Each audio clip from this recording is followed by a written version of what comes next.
যে জনপ্রতিনিধিরা যারা রিপ্রেজেন্ট করবে এই সমস্যাগুলোকে, তারা তো আজকে অনুপস্থিত।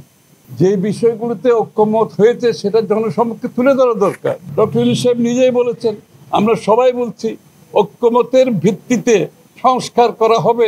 ডিসেম্বর পর্যন্ত কেন যেতে হবে, এটা হচ্ছে আমাদের প্রশ্ন।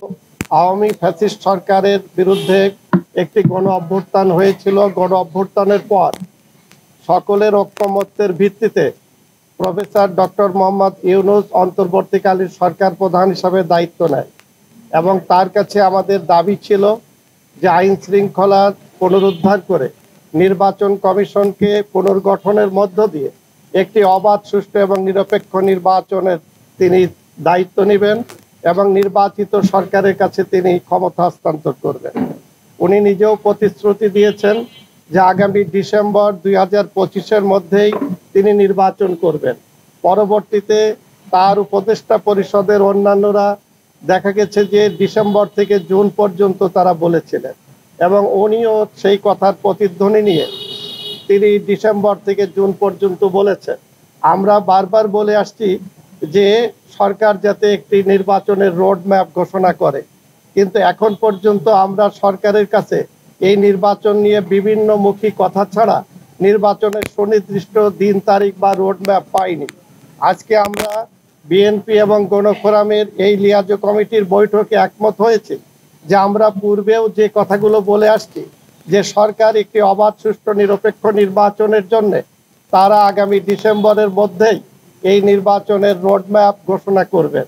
সেই সাথে আপনারা জানেন যে সংস্কারের ডিসেম্বরের মধ্যেই নির্বাচন করবেন। আমরা সেই সাথে আরেকটা বিষয় বলি, সংস্কারের বিষয় নিয়ে একটি জন আকাঙ্ক্ষাও তৈরি হয়েছিল এবং বিএনপি সহ আমরা যারা সমমনা রাজনৈতিক দল আমরাও এই সংস্কারের পক্ষে ছিলাম এবং এই সরকারের সংস্কারের তারও একটি সীমাবদ্ধতা আছে, তারা কোন কোন বিষয়ে সংস্কার করতে পারবে, কোন কোন বিষয়ে পারবে না। তারা 5টি কমিশন করে সেই কমিশনের প্রস্তাবগুলো আমাদের কাছে পাঠিয়েছিল। ইতিমধ্যে আমরা প্রত্যেকটি রাজনৈতিক দল সেই কমিশনের প্রস্তাবনার উপরে মতামত জমা দিয়েছি। এখন আমরা দাবি করব অনতিবিলম্বে কোন কোন দল কোন কোন বিষয়ে মতামত দিয়েছে এবং কতগুলো বিষয়ে ঐকমত্য পোষণ করেছে, কতগুলো বিষয়ে আমরা একমত নই। যেগুলোতে একমত হয়েছে সেগুলো জনসম্মুখে প্রকাশ করা হোক এবং অবাধ, সুষ্ঠু, নিরপেক্ষ নির্বাচনের জন্য আইন শৃঙ্খলা এবং নির্বাচন কমিশনকে শক্তিশালী করে আমরা নির্বাচনের দিকে যেতে চাই।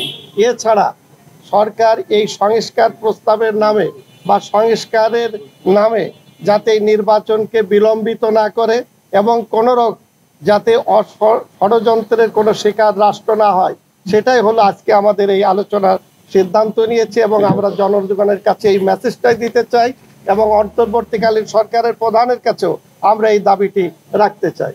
না না, আলোচনা তো দীর্ঘ। এখানে বিষয়টা হচ্ছে আজকে ডিসেম্বরের মধ্যে যে নির্বাচনের ঘোষণা একটি রোড ম্যাপের মাধ্যমে আসছে না বলেই একটা সংখ্যা কাজ করছে, এটা সকলের মনে একটা দ্বিধাদ্বন্দ্ব এটা রয়ে গেছে। সুতরাং এটা তো পরিষ্কার করা দরকার এবং বলা হচ্ছে সংস্কারের করে তারপরে নির্বাচনের দিকে যাবে। তো বিষয়টা হচ্ছে সংস্কারের প্রস্তাব কিন্তু প্রত্যেকটি দল ইতিমধ্যে সরকারকে দিয়েছে। সরকার কোথায় ঐক্যমত হয়েছে এই জিনিসটা কেন জনসম্মুখে তুলে ধরছে না, এটা হচ্ছে প্রশ্ন সকলের। যেহেতু সবাই তাদের সংস্কার প্রস্তাব জমা দিয়েছে, তারা তো খুব সহজে যে বিষয়গুলোতে ঐক্যমত হয়েছে সেটা জনসম্মুখে তুলে ধরা দরকার। কারণ মানুষের মধ্যে একটা ধোঁয়াশা সৃষ্টি হচ্ছে, কেউ বলছে সংস্কার চাই, কেউ বলছে চায় না।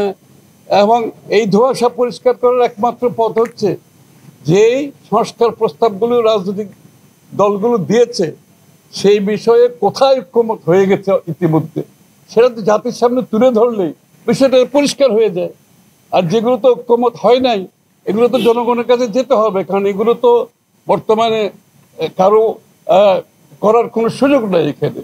এটা জনগণের কাছে নিয়ে গিয়ে ম্যান্ডেট আনতে হবে।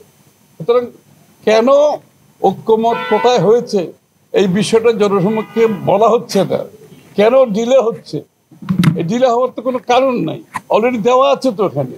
তো কোথায় কোথায় ঐক্যমত হয়েছে এটা তো সামনে তুলে ধরা খুব সহজ ব্যাপার। এটা তো 1 মাসও লাগার কথা না, তাই না? তো এটা যদি তুলে ধরে, ডক্টর ইউনূস সাহেব নিজেই বলেছেন, আমরা সবাই বলছি ঐক্যমতের ভিত্তিতে সংস্কার করা হবে।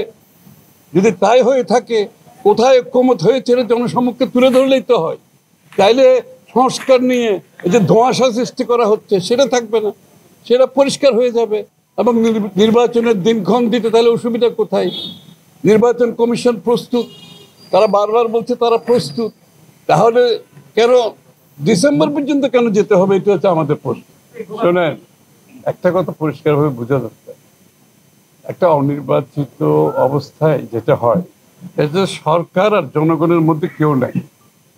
কিন্তু সরকারের জনগণের মধ্যে তো জনপ্রতিনিধি, নির্বাচিত জনপ্রতিনিধি থাকাই হচ্ছে গণতন্ত্র, তাই না? তারাই, জনপ্রতিনিধিরা জনগণের কাছ থেকে দৈনন্দিন জীবনের সুবিধা অসুবিধা এগুলো উপলব্ধি করে এগুলো সমাধান দিতে হয়। সংসদেও বলতে হয়, সংসদের বাইরেও বলতে হয়। সুতরাং তার অনুপস্থিতিতে যে কাজগুলো হচ্ছে, জনপ্রতিনিধি না থাকার অনুপস্থিতিতে, এটা দেখার কেউ নাই। সরকার আর জনগণের মাঝখানে যে ব্রিজ, সেটা হচ্ছে নির্বাচিত জনপ্রতিনিধি। সেই ব্রিজটা এখন নেই, সেটা দরকার। সব সমস্যা যত আপনারা বলেছেন যে এই ব্রিজটা আজকে নাই, সেই জন্য তারা কানেক্ট করতে পারছে না, সমস্যা বাড়ছে। প্রত্যেকদিন আপনারা বলছেন আইন শৃঙ্খলা অবস্থার অবনতি করছে, মিথ্যা ওই যে বিভিন্নভাবে মিথ্যা মামলা দিয়ে চাঁদা তোলা হচ্ছে, বিভিন্ন এলাকায় বিভিন্ন ধরনের সমস্যা আইন শৃঙ্খলার সাথে সংশ্লিষ্ট বেড়েই চলেছে, কারণ সেই ব্রিজটা এখন নাই। আমি তো বলছি আপনার নির্বাচিত জনপ্রতিনিধিদের যে দায়িত্বগুলো, তাদের এলাকা ভিত্তিক যে দায়িত্বগুলো থাকে সমস্যা নিয়ে, এগুলো যখন একজন ব্রিজটা থাকে, তখন সরকারি কর্মকর্তা, পুলিশ, সবাই তাদের কাজটা সহজ হয়ে যায়। এখানে তো মাঝখানে কেউ নাই এখন, এটা তো একটা বড় সমস্যা হয়ে দাঁড়িয়েছে। এই জন্য তো একটা গণতান্ত্রিক প্রক্রিয়ার কথা বলা হয়, এই জন্য নির্বাচিত সরকারের কথা বলা হয়, যে জনপ্রতিনিধিরা যারা রিপ্রেজেন্ট করবে এই সমস্যাগুলোকে, তারা তো আজকে অনুপস্থিত, তাদেরকে ফিরিয়ে আনতে হবে। এই জন্য নির্বাচন যত তাড়াতাড়ি সম্ভব, এই কথাটা বারবার বলা হচ্ছে। এবং এটা অনেকের হয়তো ভালো লাগে না কথাগুলো শুনতে, কারণ আপনি গণতন্ত্রের কথা বলবেন, নির্বাচনের কথা শুনতে চাইবেন। আপনি গণতন্ত্রের কথা বলবেন, মানুষের নির্বাচিত প্রতিনিধির মাধ্যমে তার অধিকারগুলো দিতে চাইবেন না, তার মালিকানা ফিরিয়ে দিতে চাইবেন না। এটা তো পরস্পর বিরোধী। Thank you.